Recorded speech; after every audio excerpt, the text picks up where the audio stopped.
Welcome to your favorite YouTube channel, Cartoonist Kayfabe. My name is Ed Piscor. I'm Jim Rugg. I'm Uncle Warren. And we got a good one for you today, but up front, we've got to let you guys know that we are a daily YouTube channel with about 1,500 videos in our videography. At this point, we might have talked about your favorite comics, so go on the front page of the Cartoonist Kayfabe YouTube channel, give it a search using that magnifying glass. If we talked about your favorites, check out those episodes.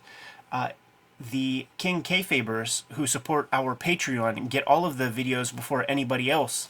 This mitigates the kayfabe effect. The channel has gotten popular enough that when we talk about a comic, it kind of sells out on the aftermarket. So if you want first dibs on the things we're talking about, you need to become a King Kayfaber.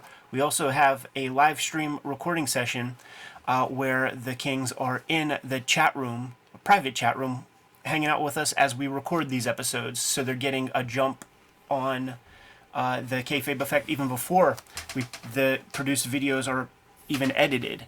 Without further ado, let's take a look at Paul Chadwick's Concrete #2. I believe 1987 May is the release date of this issue. And what a fantastic comic. We did an overview of Concrete with Warren in the past. Yes. Great video. Go check it out if you don't know Concrete. I'm excited that we're going to look at a single issue of it because it really is a chance to get into Paul Chadwick's writing and drawing. Yes. And it's starting to emerge to me, this 80s like counter superhero piece. And Concrete in a lot of ways might be the best of that stuff. Yeah. Where it's like there's superhero tropes. I don't think this exists without superhero as a dominant genre. And yet Chadwick finds completely new ways to think about or to view the superhero genre in a way that I don't know another cartoonist that I could compare it to. Well, and what he was doing here was that he just made the thing, Concrete's just this normal person. Chadwick was like, well, let me take this person who's been put into this extraordinary circumstance. What would they do? And in this case, yeah, he's more like, I really need to cash in on this. And go ahead and do this a really different way. He doesn't have a lair. He doesn't have super villains there. All that mythos around Concrete, around superheroes, is missing. It's gone. Yes. He doesn't have a secret identity. Kind of he does, because he lies a little bit about his origins. And at this point in the series, the story is that he's some sort of government cyborg that has, I wouldn't say broke free, but is, that's what he's come out of. That's his backstory. And it is kind of interesting to me because he is lying a little bit about who he is. Because, what do you do if you wake up in a superhero body? Well, but also the reason that they did that was that they didn't want anybody to know that there were really aliens out there. So that this was a conspiracy between Concrete and the United States government to keep people from going apeshit because, oh my God, aliens came in and transformed this person. Spoilers. There's the author's forum kind of editorial by Paul Chadwick is pretty valuable with this issue. This is the issue where Concrete is going to traverse the seas and swim across the pond from the States to England, I guess. And he's talking about the maritime traditions of the family. Everybody in his family is a sailor, except him, which feels very appropriate for a cartoonist. Yes. Carl Barks never went anywhere and would tell stories, far and wide. Hergé famously never left his studio, and every album of Tintin is some other, grand location. So it's Paul Chadwick following the tropes of the cartooning greats, of just sticking to the drawing table while everybody else around him is having fun. Yeah, right. And it starts off with a bang. I like this shape right here because I imagine that it's kind of supposed to be a TV screen, but the page doesn't allow it. Well, to me, it's actually a portal on a ship. Right, I see. But also not quite right. But also not quite right, yeah. It's that damn 2:3 ratio of comic book page. Damn it. It's a strange size. We have our major characters introduced on page 1. Larry Monroe, Maureen Vonnegut, no relation to Kurt, and Senator Mark Douglas. There's going to be a guy from the Guinness Book of World Records who's a part of that team as well. But we really get to indulge in the black and white artwork of Paul Chadwick in this comic. This is the first full-length Concrete issue I've read, and super happy to check it out. And it functions perfectly. Off the bat, we set up the goal. Yes. We talk about obstacles and intentions. We know what the intention is. The intention is to swim across the pond and to create video packages and photographs that you can sell and Cashing in. Cashing in. Yes. Now, if he just went from one coast to the other coast, pretty fucking boring story. So we're gonna have to introduce complications. And you almost get a little bit of that with some of the interplay with the reporters before they launch. Yeah. You can see, like, there's a lot. It's a lot harder than it may sound. Yeah. Even for a superhuman type character. And you get these little, like, almost like Kirbyisms in the art. The art's, it's so good from the get-go. Yes, yeah. And the other thing is because they don't know enough about Concrete himself and what he does, what's going to happen if he spends n number of days swimming? Will he become so absorbed with seawater he's going to fall to the ground? They have no idea what happens to this alien body that he's in. Yeah, and Concrete himself, you can almost see, like, the psychology of him in this situation where, like, he doesn't even care that much. Like, he could be stir crazy at this point. Like, he just wants to do this. They've done stress tests. Let's go for it. And that's it, man. We are off 2 pages, and we've got all the info we need, and we're gone. This is funny, man. Who's paying for your expedition? right. Yeah. Yes. Sorry. Can't go into that right now. And then it made me think of this. This video is brought to you by the books that Ed Piskor and I make. Coming out this November, Street Angel Princess of Poverty from Image Comics joins Street Angel Deadly Squirrel Live to complete my Street Angel collection. Hulk Grand Design, available where better comic books are bought and sold, but running out. So pick that one up if you haven't already. And my self-published comics, True Crime Funnies, 1986 zine, and BW zine will be available on jimrug.com October 26th. Hip Hop Family Tree, the Omnibus, will be out in October. Pre-order that one if you haven't already. Put your name on a copy before it is gone. X-Men Grand Design by Ed Piskor will be collected, all 3 volumes in one trade paperback in time for the holiday season. That's another one to pre-order, the X-Men Grand Design trilogy paperback. And Red Room, Trigger Warnings, Antisocial Network, and coming very soon, Crypto Killers. Pick these up wherever you buy comics. And now back to our video. Well, and it's also interesting to see Lotus isn't around anymore. Yeah, Wang isn't around anymore. Is Lotus the computer? Lotus was the car company. Okay, yeah. See, I don't know that. What's Wang? Wang was a computer company. We know Bufferin. What's JAL? That's a flight. That's a airline, right? Japan Airlines. Yeah. Eveready Batteries. This is Sheraton Hotels, Champion Spark Plugs, Rolex Watches, which is like the primo, VW Cars, Time Life Magazines, Allstate Insurance, Goodyear Tires. I mean, he's got the gamut, okay? It makes sense, too, because Rolex, like the Submariner watch, like Yes. the whole point of the Rolex watch early on was like something that could resist water pressures. Absolutely.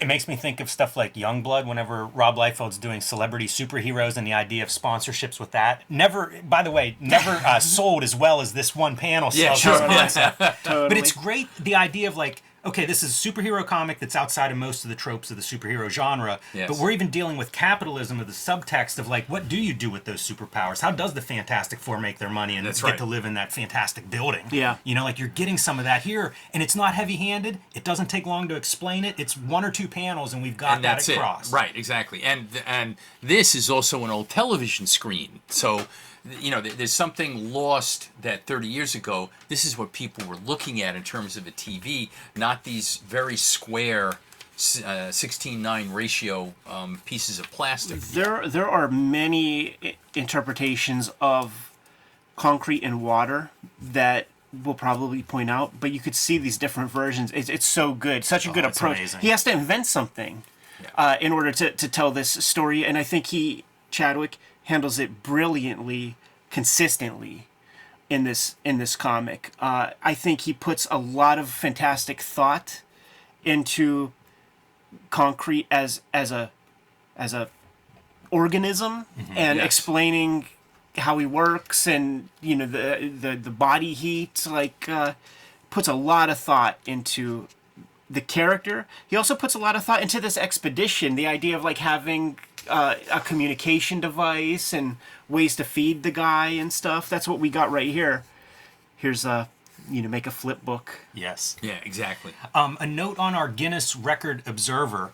One, he's a Nepo baby. Yeah. It's his stepdad that runs the record book and put him in position to do this. Yeah, so he's And entitled cunt. he is. He's very unlikable, but he's also an observer. He never does anything himself, and he's this sort of bitter alcoholic character. Throwaway character in a lot of ways. I don't know that we see him in the rest of the Concrete series, but very interesting within the context of this story where it's like, you know, Concrete is like, let's go have an adventure. I've got this body. He even says it in the beginning, like, what's the point of living if you don't, otherwise, what's life for if you're not kind of pushing it and trying stuff?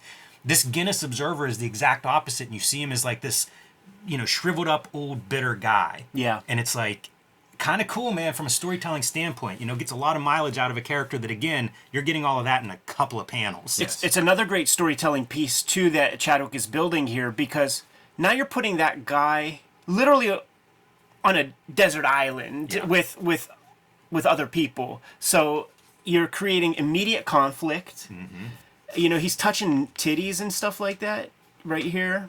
Yep. It's saying that it's just a joke and stuff. So we have a bunch of people on a boat that kind of don't like each other. They're battling. Each of these characters has a purpose, and they have their own arcs that are built into this narrative. It's such a rich narrative for being that one location. Yes. You're all locked in a room. Literally, the MacGuffin term that Hitchcock invented, like a lifeboat, right? Great. Like he's Absolutely, made those movies. But here's your communication device. I was wondering, is this a sponge or is that like a cement block or something? It's some kind of floater. Yeah. Because it's one of those, like you see it here pretty well. So it's some kind of floating device to get that transmitter back and forth. But here's some of that water stuff, Ed. So even though it's like we're confined to this one location, it's also the ocean. Yeah. And Vast. one of Concrete's powers is like he can see forever. Like his vision is astounding in this body. And so you get some of that as he's like looking deeply into the abyss and seeing all kinds of stuff. He's recording the things that he's seeing, and it has like some alliterative purple kind of transcription. And even the guy mentions like, oh, I'm gonna have to touch this up a little bit. It's a little flowery. This is the one water that sucks, by the way. Like we always talk about like the great waters in comics, and you see them in like the piracy books that EC put out and stuff. This one's pretty bad, So you're not going to get unanimous praise. Well, and again, he's putting in these, showing his swimming, okay, and this device is used throughout the... Absolutely. Don't you think of Chris Ware? Yes. Yes. When you see it broken up in little chunks like that? Clearly the skipper, right? Yes. And look at what he does in panels like this, where I mean it's light out, but he's made this into a negative. It's right. brilliant. Right. And like looking at the Starry Night and Starry things. Night, yes. I always think about us doing videos where we just take one page of a comic and kind of go nuts on it. And I feel like this is a page you could do that with. He has so much stuff going on, and again, it goes to the ingenuity of like, go for it on every page. Yeah. Like this comic is so far from boring, and if you just described it to somebody, you might get boring out of it. This is some of my favorite lighting I've ever seen. Yeah, Sure. And look what he's doing. There are like little planktons that have a little like lightning bug Phosphorescent, type gimmicks, and how does he communicate that?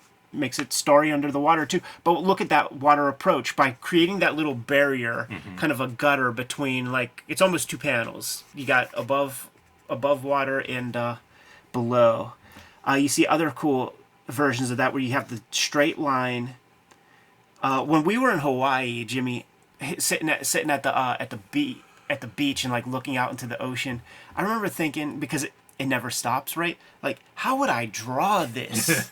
How the fuck? Because the ocean, it's pure abyss. The ocean meets the black sky, like, but we're sitting at the beach. How would I draw this? I don't think I would have thought of this approach that Chadwick puts together right there. By the way, look at the tangent of your water line across those two panels. Yeah. You never get confused by it, but it's just really awesome for that like 6-panel grid to have those kind of things moving back and forth. And then the beautiful composition right here, playing with some kind of golden circle type stuff. He's got those big ass fins. We got to establish those fins, man. Yes. The fin comes into play. And by the way, directional device up to the next panel. Yeah, real smart. Another cool trope, man. We're above. There's no air. I mean, there's no light up top. We have this black concrete, but underwater we see his body. this is not how it would be in life, but you have to add some imagination to the Great graphic silhouette parts. panel. Yeah. And the flying fish. Beautiful stuff. Super Mario. Here's our panel break. So I have both of these editions. This is a collection of issues 1 and 2 with a little bit of fixing up a page here or there by Chadwick early in his career. And one of those corrections in the collected edition is the addition of this page. Yeah. Over 100 panels on here, all individually inked. These are not photocopied and then reproduced. This is just an idea he had to illustrate swimming for hours and hours at night. Yeah, it's fantastic. Stop motion animation. Sells it well, man. And I think, like, I do think of Chris Ware with these little panels. I don't know when those would have been published. I don't think they were around in 86, 87. No, like Quimby's and stuff. He's doing stuff for the Texas Observer, probably like 88, 89, 90. Yeah. Yeah, he hadn't gotten there yet. Yeah, he's doing Floyd Farland. This is great too, and Paul Chadwick, very much an environmentalist. He's done Earth Day specials and a lot of this kind of work throughout the Concrete run. But here we see what are called sharks, and we later realize they're dolphins. But it's just such a cool, like, what can you do in the ocean? Like, what's a fun visual? What's an exciting moment? Right. Introducing a gun is a good thing too, especially when you have a guy that you have conflict and you're in the middle of nowhere. Introducing a gun is a good dramatic tool. And it's interesting the way he moves this sequence or this sequence type around within the pages. Look what's happening also, man. The waters are getting choppier because we have a storm over yonder. It's great. That's your foreshadowing, right? That's storm. Yeah. Chekhov's storm more than Chekhov's gun in this case. But before we get there, Concrete has rigged up like a camera. This was his idea to put a camera on a raft to get different angles. Think about like the YouTube era that we live in, and like all of this stuff from Chadwick's creative point of view. So smart thinking this way. Like if you're really going to try to document your extraordinary experiences, how do you do it? Having different camera angles figured out. And again, selling it in a way that's not cumbersome, half a page, and it's done. Yeah, it's just this little entertaining bit. We were talking on the weekly about the flaw of superhero comics, and what Carl Barks said was that like all the explanation and all the exposition and all the continuity. One panel establishing our guy's bulletproof, with no words to suggest that, except this little ping off of his head. That's what Carl Barks is talking about. Yeah. Now you're starting to see the water coming alive. Gotta get your slicks on. And I feel like now this is starting to get very believable. Like, how do you sell waves? Yeah. And big ones, man. Yes. And cutting to, like, it's dramatic, quick cutting, MTV-style cutting to all the little bits and bobs that sell the chaos. Right. And then ending up in blackness. And does the captain and stuff, like, they all die? Like, they're toast? Because they're not in the comic anymore, and it's not explained. I don't know how to interpret that, Ed. Yeah. It's we have these waves crashing, but we also have the Concrete crew out on deck.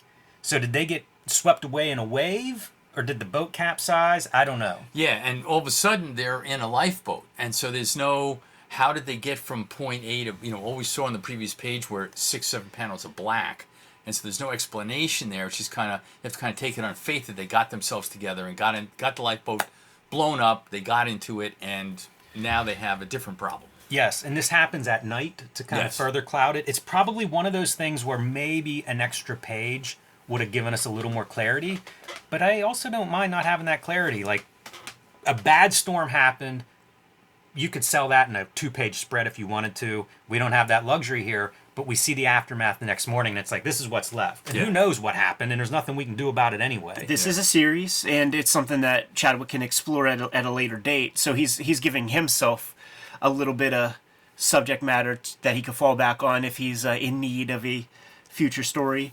But now we have another level of thought that Chadwick has to put into this comic. They are on a life raft in the middle of the ocean with a sweltering hot sun over top of them and no provisions. So now he has to figure out how to get them to safety, how to get them alive. And one of the beauties of the superhero comic at this level is you could have a little Deus Ex Machina. Like, you could establish your character having an ability to do a little something that was never explored before. But what is the number one issue right now? You got a hot sun Right. beating down on you. So now what's going to happen is you need some sunscreen, and we don't have any SPF 50 in this light raft. So Concrete is going to go down to the bottom of the ocean and grab you some mud, adding more complication, right? You want to stakes, right? We took that screenwriter course, and the lady was like, add stakes. Just keep adding that stuff. Well, how about a half dozen shark fins? Yeah, that's a really good steak, and that's another one that you can put in there in a panel or two. Yeah. Like very quickly, it's we all know the danger of sharks. Circling. Oh man. When he comes up and vomits the mud and promises that he didn't, it's not coming from the guts. Right. Yeah, it's a great visual. Again, thinking of it as superheroes, it's pretty fun. And as a visual, it creates a visual for them. Like they got this mud on them to kind of show you the sunscreen. Let me Go ahead. squeeze one in here again. This is an extra page in the collected edition. So this is the next following page from here in the original. Right. But this is something he added, and a chance to really show the beauty of underwater as Concrete's able to see this stuff that no human's ever gonna see with their own eyes. But I think it's a chance for Chadwick to indulge some of the stuff he's interested in and make a really nice image. And by the way, those drawing chops, he learned a lot about drawing since working on that, man. Yes. So that's very cool. It's also, this is printed on newsprint, so it's very absorbent of ink, and yours is it's a better quality paper, maybe closer to a Baxter stock, and the lines look nicer on that reprint there. But here's, he's got intense body heat, so he's doing a little gimmick here where he's pouncing on a sea fowl. Yeah. And the rotisserie it in his mouth right there. Mouth, That's a right, super disturbing image Yeah. to me right there. And it says captured turtle, turtle steaks, turtle soup, turtle oil for dry skin, turtle jerky. So I believe I remember Shredder, if not Bebop or Rocksteady, saying that exact caption on an episode of TMNT one Saturday morning. Catching that rainwater. Brutal. and then somehow out of nowhere. There are 3 complete pages now before we get to capturing the rainwater to really, I think, drive home how long they were out there wasting away in their rafts. Yeah. Including a dalliance there between Larry and Maureen, who Concrete has interest in. Right. And at this point, they're delirious. Right. Like, that's kind of resolved as, don't really remember everything that happened. Concrete seems to play along with being unaware that this happens. But as a writer, a nice piece in here to insert some friction between your characters. Another Absolutely. extra page here. Yeah. The mud almost can look like boils or sun poisoning or something on these people. Find a ghost ship. And it's like one of those famous In Search of Leonard Nimoy ghost ships that still has all kinds of provisions and hot pot of tea. One great piece here. Whenever he brings this ghost ship back, Larry notices Concrete's tied himself to it, and the question is, why'd you do that? And it's because his body's failing. Right. Yeah, when he was getting some other sea fowls or something. Larry noticed that he didn't have quite the chutzpah. Right. Right. And here is where Concrete is I didn't want to say anything to you guys when you were in tremendous peril, but I wasn't having a good time either. And that is, that sells his character a lot. It's great. Yeah. It's really great, and it's a great piece of the superhero bit again. Yeah. Because we think he's fine, and realize oh no, No, he's he was near the sacrificing. end, Well, and he kept his mouth shut. Right, and this gets back to the concerns at the beginning, where it was well, what happens if he stays in the ocean for days at a time? What could go wrong? And we found out. So early on, we established that as he's swimming, we didn't talk about it earlier, but he's catching little seaweeds and shit all on his body, and he's getting them off because he wants to look good on camera. and things. So that's established page 2 or 3. He sees a big vessel over yonder. He's going to go swim to it because his friends need help. Like, they're all toast. He is not expressing vanity while he's going over there. This is a desperate moment. This is kind of it. Yeah. Totally.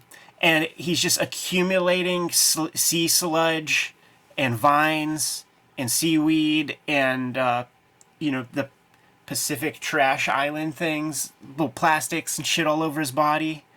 You know, if he would have done this comic in recent time, he would have some of those, like, 6-pack holders.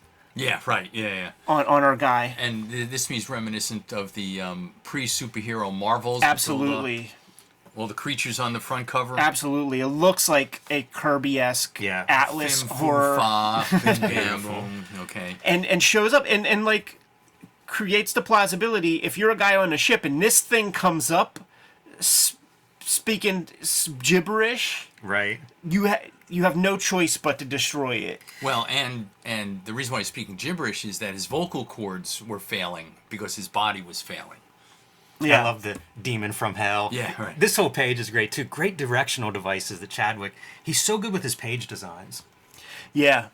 One of the guys who established that stuff so well early on when it comes to the maritime is Kurtzman, where he would never, kind of like this, he would never have, like, if the boat is going this way in one panel, it's going this way in the next to create that choppiness. It's fun seeing these sailors trying to, like, turn back that monster. Doing everything, man, dumping gas on them. And there's a lot of tradition and a lot of superstition in sailing, long-standing, hundreds of years. And I can imagine that some of the modern guys could believe it, that there's, sirens and mermaids and stuff out there. But look at them, dude. It's almost self-immolation, like... The Buddhists Yeah. during the Vietnam War. Yeah, exactly. So then he finally figures a way to communicate with these dudes by using the barrel of the shotgun to kind of carve into the vessel what he needs. And thankfully one guy can speak some English. And then once he commandeers the ship and points the telescope in a proper direction, it's all resolved with a simple O. Yeah. So you had like a few pages of pure chaos. Right. Panic. Yeah. And then Concrete is completely different guy who just went through turmoil on top of all the stuff in the ocean. And you can see all the bullets that Yep. were shot at him. Pockmarked. Yep. Steaming from the heat. What a cartoonist. What a comic book. And as it was with the first issue, where he went in to try to help some miners, and that came out to be a disaster, this also came out to be a disaster. Right. Yeah, he did not accomplish his mission. No, Like, he didn't. Like the Aaron Sorkin thing, like you need your intention, you need your obstacle. The character needs has to want something, but he doesn't have to get it, which is what happens in every superhero comic. They always save the day. It's fantastic. Right. They changed the goalpost. What Concrete wants on page 1 is totally different than like page Yes. 15. Like suddenly it's like, I want to save my loved ones. Yes, exactly. The priorities change and it's really great. A lot of change here that Chadwick adds. So same page up to this point, but now we're not ending it here. We're going to get another couple pages. So this last panel on this page is different. And you can just kind of flip through those last. I think it's 2 pages there at the end that are added, which gives a little bit more of Concrete's relationships with everybody, with Larry and with Maureen, and Maureen and Larry too. It's a fantastic. I keep saying it, but I'm just so impressed by Concrete when I reread it. There's a small cast, but he does a really good job of having these characters have different relationships with each other. Yes. I can't say enough about that because it's details that are missing. Again, in the Marvel DC stuff, I know that we're often critical of those books when we look at them, and sometimes we get slack in the comments. But they just aren't up to this level of attention to detail. Well, and also, as you were saying, all of his page layouts and the way it is drawn, and you put together, and this is why he won all of those awards back then. I'll tell you what else. This is a tiny bio, and they talk about him drawing the last issues of Dazzler. They're now on my list. Sure. I'm curious to pick those up and see what they look like under early Chadwick. Yeah. For sure. No, fantastic It's the stuff. first issue I ever read, and I'm very excited. We did a short story between you and me, Jimmy, which was awesome, from Dark Horse 1, I believe. We did that overview, and that kind of like wet the whistle a little bit. But reading this comic, it's an exceptional comic. And when this stuff, well, really didn't know about direct market comics when this was coming out. But when I started to get introduced to the direct market, this was like big people comics to me, and it was well established. And I'm like, I'm not even going to get in on it. I have the joints with Jeff Darrow covers, but I never dug into it in any deep way, and I'm very excited to. So this is something that the Kayfabe audience has been calling out for a long time. Wanted to zero in. We did the macro episode, so let's do the micro. But I'm interested in checking out more concrete. Well, and also at the time, I'm going into, at this point, I'll go ahead and say it, I'm 31, 32 years old, and okay, I want something that wasn't superhero stuff. And this came along, it was literate, it was well drawn, it was well executed, it was laid out great, it had all of these things to it, and I became hooked within the first issue. Because I was always looking for that new thing that was going on back then. And there wasn't that much. At that time, you could walk into a comic book store and you could buy everything. Yeah. Right now, it's impossible to do, but at that time, so there weren't that many choices overall. But then for someone like me, there were even less choices. Yeah. And and thank you so much for allowing me to bring some of this stuff in, and we do a Kayfabe episode or two on Concrete because of how good he was. Yes. Larry Stroman. Yes. On the mark right there. I don't know this comic. I've never seen it. Could this be Bissett? I think so. On this Godzilla piece right there. It's fun to see what else Dark Horse had in the hopper. I don't know Mecha, but this image right here stacks up nicely with those like Wildstorm era. Yes. Brass and like all the robots and the Masamune Shiro influence stuff that came into comics in the mid-90s on those last Wizards that we were looking at. Yeah, that stacks up. I think 87. Yeah. So like Dynamo Joe would be the other thing that would look similar to this that Sure. would have been in the comic shops Yes. around that time. It's funny to see like anime manga trying to get into comic shops in different ways, Amerimanga and things like that. And I feel like Mecha fits into that. And I love that they're using, the what kind of High-tech. Letraset fonts they could find at that time. High tech. And then Ron Randall, who was a Kubert School student, along with guys, maybe not Bissett and Toddleben and Veach, but Tim Truman, that era, or super early 80s. Well, and also before you turn this page, if you think about Concrete, and then you think about all of this other stuff that they're proposing that Dark Horse wants you to read, Concrete was this, which of these is not like the other? Yeah, these are all what they call, superhero adjacent. Absolutely. It ain't Marvel, but it might as well be. Yeah, sure. And none of it has stood the test of time in any demonstrable way. But these, to me, when you reread them, they have stood the test of time. Right. Yeah. Fantastic. Kayfabers, like, follow, subscribe to the YouTube channel. Hit the bell so that we can notify you when new videos are available. There are around 1,500 videos as of this recording. You haven't seen them all, and we might have talked about your favorites. So give the YouTube channel a search. Hit the magnifying glass on the front page of the YouTube channel. Search for your faves. If we talked about them, cool. Check out those episodes. If not, tell us what your favorite comics are so that we can push those higher up on our to-read piles. And the King Kayfabers mitigate the kayfabe effect with comics like this Concrete that we pulled out of the quarter bins. They're able to pull them out of the quarter bins also by getting these videos before anybody else and being able to hang out with us during this live stream recording session. So support the Cartoonist Kayfabe Patreon, and you'll be in on the ground floor on these videos so you could grab these comics off the aftermarket. Ultimately, the videos are brought to you by the books that we make, and before you, decent sample of our bibliography. But Jimmy and I are always grinding. Cartoonist Kayfabe is a one-day-a-week affair. Other 6 days a week, we're drawing comics. And Christmas time is nigh. The Hip Hop Family Tree Omnibus is coming to you in mid-October. Plenty of time before the holidays. 10-year anniversary of Hip Hop Family Tree. 50th anniversary of hip hop as a culture, so we had to do this up right. And included a whole bunch of material in the back that is not in those first 4 volumes of Hip Hop Family Tree, so make sure that you get your hands on that. The X-Men Grand Design Trilogy trade paperback is coming to you in time for the holidays. This one's going to be out in November, collecting all of my X-Men Grand Design works. So some of those books are out of print right now. Get your hands on the trilogy and you'll get them all in one fell swoop. 2 trade paperbacks of Red Room are out in the wild. Once you get your Christmas money from your aunts and uncles and your mammy and your grandma and your grandpap, make sure you grab Red Room Crypto Killers in January. It's going to be the 3rd trade paperback in my Red Room series. Jimmy, tell the people what you got coming down the pike. It's time to pre-order Street Angel Princess of Poverty, out in stores in November from Image Comics. You can start pre-ordering that one now at your comic book shop. Let them know how many to order and let Image know how many to print. Princess of Poverty collects all of the comics that are not in Deadliest Girl Alive, so get both collections. You'll have the complete Street Angel on your shelves.